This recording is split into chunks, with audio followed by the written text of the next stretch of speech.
بلبل اپلیکیشن ته ښه راغلی. د کتاب نوم دی د کاروبار پیل. څنګه کولی شو یو غوره کاروبار پیل کړو؟ د دې کتاب لیکوال حکمت الله نظري دی. زه حکمت آریان یې درته وړاندې کوم.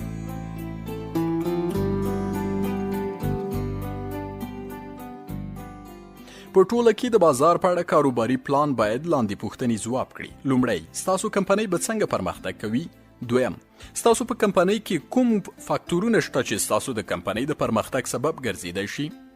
دریم، د راتلونکو 5 کلونو لپاره به ستاسو د تولید اندازه او ارزښت څنګه او څومره وي؟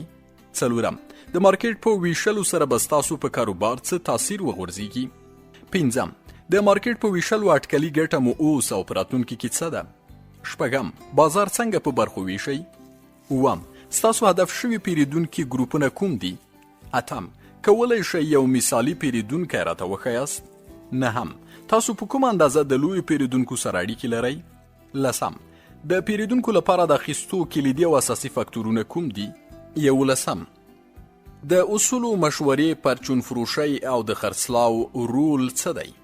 دولسم، بازار ته د داخلېدو په وړاندې کوم خنډونه موجود دي او د یادو خنډونو د له منځه وړلو لارې چارې څه دي؟ سیالي یا کمپټیشن، اوسني ځایناستي، current alternatives. د ځینو اوسنیو شته کاروباري سیالانو په هکله مو په پوره ډول سره معلومات راټول او د کاروباري پلان په دې برخه کې ځای پر ځای کړئ. دا ووایاست چې اوس مهال بازار کې کوم ډول تولیداتو او خدماتو ستاسو د کاروبار مخه ډب کړي او همدارنګه ستاسو احتمالي راتلونکي کاروباري سیالان به څوک او کوم ډول تولیدات وي. د خپلو کاروباري سیالانو غښتلې او ضعیفې نښې په ګوته کړئ او بیا یې له خپل ځان سره پرتله کړئ. له ځانه وپوښتئ هغه به کوم ټکي وي چې ستاسو سیالان پر تاسو غښتلي کوي؟ څنګه کولی شئ خپلو کاروباري سیالانو ته ماتې ورکړئ؟ په ټوله کې د سیالۍ په اړه کاروباري پلان باید لاندې پوښتنې ځواب کړي. د کومې ستراتیژۍ له مخې به کاروبار په بازار کې خپلې سیالۍ ته دوام ورکوي؟ دویم، کومې کمپنۍ له تاسو سره یو شان تولیدات بازار ته عرضه کوي؟ دریم، کوم هدف شوي ګروپونه دي چې ستاسو سیالان یې لاسته راوړل غواړي؟ څلورم، ستاسو سیالان څه ډول ګټه کوي؟ پنځم، ستاسو د سیالانو د مارکیټینګ ستراتیژیانې څه ډول دي؟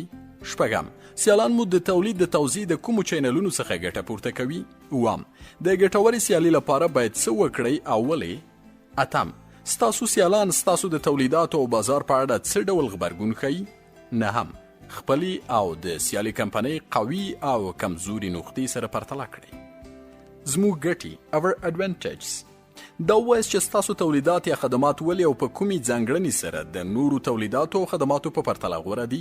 همدارنګه که چیرې د خپلو سیالانو په پرتله د غورهوالي کوم ټکی لرئ په مفصل ډول یې واضح کړئ. دا ووایاست هغه کومه ځانګړنه ده چې ستاسو تولید یا خدمت ته د نورو تولیداتو او خدماتو په پرتله غورهوالی ورکړی او دا چې ښایي ستاسو تولیدات او خدمات د همدې ځانګړنې په پرتله په مارکیټ کې تر ټولو غوره دي. اجرا، بازار موندنه او خرڅلاو، marketing and sales. د بازار موندنې او خرڅلاو پلان، marketing and sales plan. د کاروباري پلان دی برخه کې ټول هغه څه چې تاسو غواړئ د خپلو تولیداتو او خدماتو په اړه خپلو پیرودونکو هدف شوي مارکیټ یا ټارګټ مارکیټ ته ووایاست په واضح ډول سره بیان او ښکاره کړئ. دا ووایاست چې آیا تاسو به د خپلو تولیداتو او خدماتو د بازار موندنې په موخه اعلانونه وکړئ یا نه. دا واضح کړئ چې آیا تاسو به د پیرودونکو د رضایت له ستراتیژۍ څخه کار واخلئ یا هم کومه بله ستراتیژي په پام کې لرئ. د بازار موندنې په هکله هر هغه څه چې تاسو غواړئ ترسره کړئ د کاروباري پلان په دې برخه کې یې ځای پر ځای کړئ.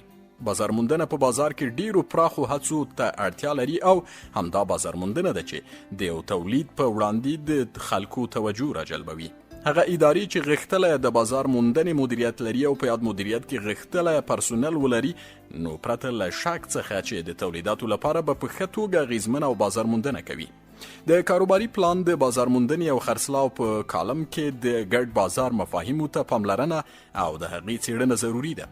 دلته په لنډ ډول د ګډ بازار یا میکس مارکیټینګ څخه یادونه کوو. تولید. کله چې یو کمپنۍ په تولید پیل کوي نو لومړی تر هر څه باید د خلکو ذوق او علاقه وڅېړي. د سیمې خلک له کوم ډول تولید سره علاقه لري او یا د خلکو د اړتیا سره سم له کمپنیو څخه څه غوښتنه ده. د هغوی د غوښتنې او علاقې سره سم باید ورته تولید وشي، یعنی تولید د پیرودونکو د اړتیا او غوښتنې په اساس کول پکار دي. قیمت. د ګډ بازار دویم بنسټیز توکی قیمت دی. کله چې تولید وشو نو کمپنۍ به تولید ته د کوم معیار له مخې نرخ ټاکي. طبیعي ده چې د خلکو د خرید قوت به په نظر کې نیسي او یو داسې نرخ به ټاکي چې هم د کمپنۍ لپاره ګټه ولري، هم یې پیرودونکي په اسانۍ سره راونیولی شي او هم پرې د نورو کمپنیو سره سیالي وشي. تشهیر: کله چې تولید وشي او وړ قیمت ورته وټاکل شي نو باید د یاد تولید د کوایفو او تولید د ارزښت او ځانګړتیاو څخه پیرودونکي خبرتیا حاصله کړي چې دا کار د اعلاناتو په وسیله د ښې مفاهمې په مرسته کیږي. اعلانات عموما په دوه ډوله دي. یو هغه ډول اعلانات دي چې په هغې باندې یوه اندازه لګښتونه راځي او پرته له لګښت څخه نشي کیدی لکه تلویزیون، راډیو، مجلو، اخبارونو او اشتهاراتي کمپنیو ته د تولید د کوایفو سره مل یو اعلان ورکول، او دویم ډول یې هغه اعلانات چې پرته له لګښته کیږي خو د سمو اعلاناتو په څیر کار ورکوي، لکه یو تن په بازار کې یو جنس رانیسي او بیا یوه ډله خلکو ته د خپلې تجربې او ازمایښت له مخې د جنس ښه والی بیانوي او هغوی د جنس اخیستلو لپاره دعوتوي چې دغه هڅونه په حقیقت کې د اعلان یو ډول دی. اړوند ځای ټاکنه: د تولید تر کېدو د قیمت تر ټاکلو او تولید ته د اعلاناتو تر کولو وروسته تولید په فزیکي بڼه پیرودونکو ته رسول د اړوند ځای ټاکنې مفهوم افاده کوي. په دې معنا چې تولید به د یوې ډلې افرادو په ذوق او علاقه برابر وي او د هغوی د خرید قوت به پکې په نظر کې نیول شوی وي. نو اوس یا تولید هماغه خلکو ته چې د تولید پر مهال په نظر کې نیول شوی ده او نوموړي تولید ته اړتیا ده د هغوی نږدې بازارونو ته په فزیکي شکل رسول د کمپنیو دنده ده. د تولید انتقال ټاکلو ځایونو ته د ویش د چینلونو په وسیله کیږي چې په حقیقت کې دغه کار د پیرودونکو لپاره یو اندازه اسانتیاوې ایجادوي او د همدې اسانتیاوو په وسیله لنډ مهاله پیرودونکي په اوږدمهاله پیرودونکو تبدیلیږي او د کمپنۍ د ډیر خرڅلاو ذریعه ګرځي. کاروباري پلان په بنسټیز ډول د بازار موندنې او خرڅلاو لپاره باید لاندې پوښتنې ځواب کړای شي. لومړی، د خرڅلاو وروستی نرخ مو کوم دی؟ له کومو اصولو څخه مو پکې کار اخیستی او په ټاکلي نرخ کې مو ګټه په کومه اندازه ده؟ دویم، خرڅلاو به مو په کومه کچه وي او د خرڅلاو عواید مو څومره دي؟ په دې اړه خپلو اټکل شویو موخو ته رسیدلی یاست؟ دریم، څنګه کولی شئ چې مارکیټ په برخو وویشئ؟ هدف شوی مارکیټ ته به کوم ډول ورننوځئ او په یاد مارکیټ کې د خرڅلاو او تولید حجم څنګه لوړوئ؟ څلورم، کومو هدف شویو ګروپونو ته به د توزیع د کوم چینل په وسیله رسیږئ؟ پنځم، که غواړئ چې په بازار کې ژر تر ژره نفوذ پیدا کړئ نو د ټیټ قیمت په وسیله به یې ترلاسه کوئ او که کومه بله ستراتیژي مو غوره کړې ده په دې اړه خپله پریکړه څرګنده کړئ. شپږم، څنګه کولی شئ چې خپل تولید ته د ټارګټ شویو ګروپونو پام راواړوئ؟ په کومه بڼه به د پیرودونکو د لاسته راوړلو لپاره پلټنه او څیړنه کوئ؟ د وخت سرچینو او لګښتونو په کوم ډول استعمال سره به پیرودونکي لاسته راوړئ؟ په اشتهاراتو کې د پیرودونکو د جذبولو لپاره کوم ډول مواد کاروئ څو هغوی له ځانه متاثره کړئ؟ د تولید او خدماتو څه ډول نظارت کوئ څو ډیر مشتریان لاسته راوړئ؟ د بازار موندنې او خرڅلاو د پرمختګ په وړاندې به څه ستونزمن وي؟ کوم خنډونه به ولرئ او په څومره لګښت سره به د یادو خنډونو مخنیوی وکړئ؟ د تولید د خرڅلاو پروسه په لنډ ډول سره تشریح کړئ او تشریح مو باید په داسې شکل وي چې پیرودونکي تر لوستلو وروسته د تولید د اخیستلو پریکړه وکړي. عملیات یا اپریشنز: ځای او سهولتونه لوکیشن اند فیسیلیټیز.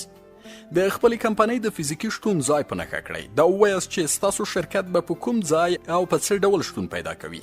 د ځای په اړه معلومات د اصلي دفتر ورهاخوا ستاسو د کمپنۍ د تولیداتو پلورنځي، تولیدي فابریکې، ګودامونه او یا هر هغه څه چې ستاسو کمپنۍ پورې اړوندي شاملیږي. ستاسو سره څومره ځای اوس مهال شته او دا چې په آینده کې به ستاسو کمپنۍ د پلورنځایونو، تولیدي فابریکو او مرکزي دفتر لپاره کومو ځایونو کې او څومره ځای ته اړتیا ولري، هغه څه دي چې تاسو په اړوند اړ یاست مخکې تر مخکې فکر وکړئ او په خپل کاروباري پلان کې شامل کړئ. ټکنالوژي: له کومې ټکنالوژي او کومو ټکنالوژیکي وسایلو اوس مهال ګټه پورته کوئ؟ کومه ټکنالوژي غواړئ په مستقبل کې په خپل کاروباري سیستم کې وردننه کړئ؟ آیا کومه ټکنالوژي چې تاسو اوس مهال کاروئ ستاسو د سیستم د سمبالښت او کاروبار د پرمخ بیولو لپاره ستاسو لپاره بسنه کوي یا نه؟ کوم ډول سافټویر، هارډویر او یا نوري معلوماتي ټکنالوژي په خپل کاروبار کې کاروئ؟